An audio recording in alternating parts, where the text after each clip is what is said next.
that when we behold that one child, we realize that all of us are equally beloved children of God. I think one of the experiences that you have where you realize the power of taking that emotion and binding yourselves to it takes place in marriage.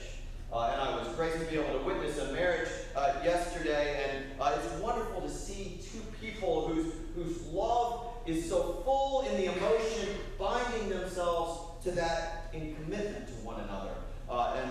You have that moment where there's that first kiss, which my daughter looked like she was watching a princess in real life, and my son is covering his eyes.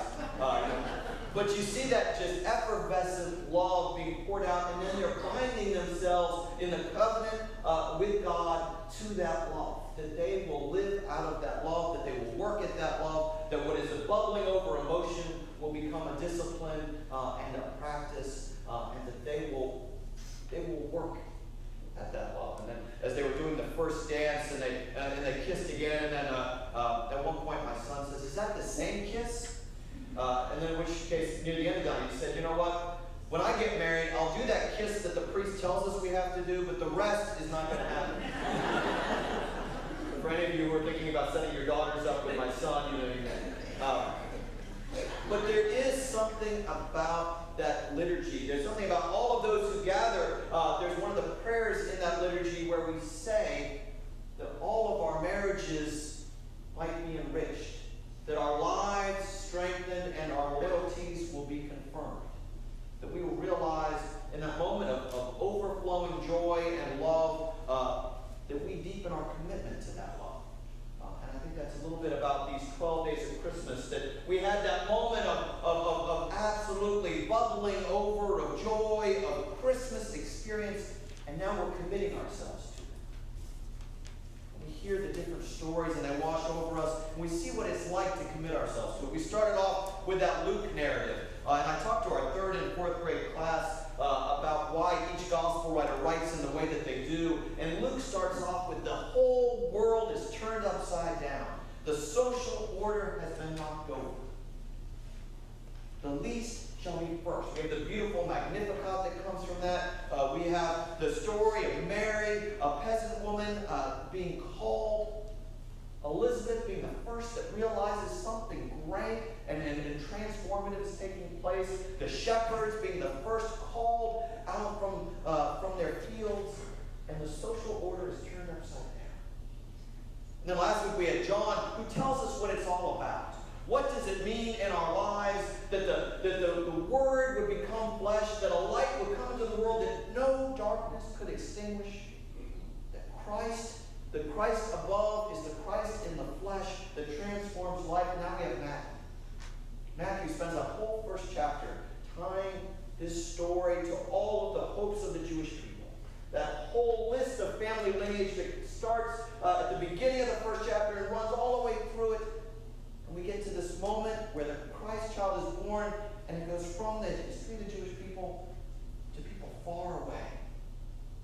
The wise men are coming. Something so transformative has taken place.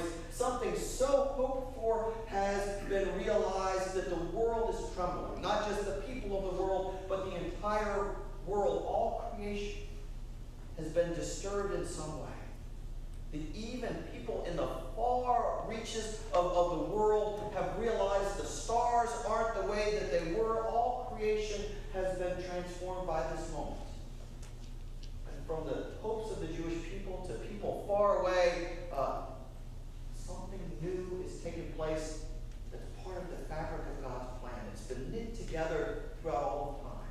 We have the beautiful story of these wise men, the kings, probably more philosophers who were coming from far away, from probably the land of Persia, Iran, who were traveling because they noticed that the stars weren't even the way they were.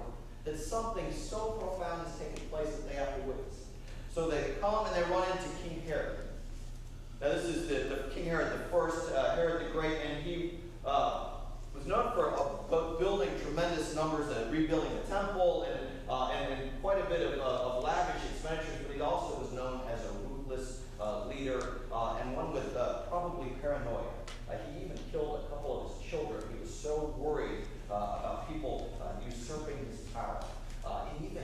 noticed something incredible had taken place that had him in fear. Something was changing the world in this moment.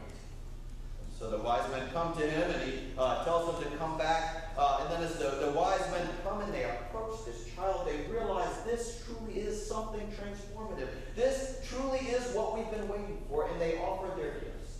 And they were pretty traditional gifts that would be offered. Gold, frankincense, and myrrh have been recorded in other places of history, but in our story they make such a perfect sense. The gold, because this is the King of Kings. The frankincense, because this person is holy. This person is of God. And the myrrh, the ointment for burial, because this person will die for all humanity. The whole destiny is bound together as they bring their elements forward, as they lay them, their gifts at the Christ child. And then my favorite part of every Christmas pageant, and it's a part missed by many, but I think it's one of the most important parts, is the three kings come with their crowns, and they come forward and they bring their gifts, and then the narrator usually gets up and says, they depart by another way. Depart by another way. And I think in our Christmas hope, what I hope is that we depart from the story in another way. However we came up to this Christmas story, however we approach this Christmas story, that we will leave by another way.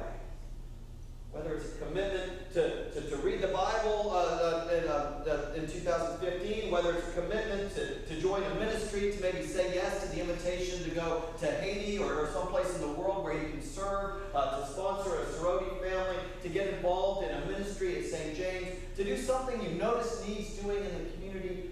Whatever it is, when you behold that Christ child, when you bind yourself to that hope, when you open your heart with the eyes to the enlightenment, that you might come and behold this child and depart by another way. So as we get through this 11th day of Christmas, as the packages have already been put away, as we've already welcomed this Christ child, before we leave this season, ask, how are we going to depart by another way?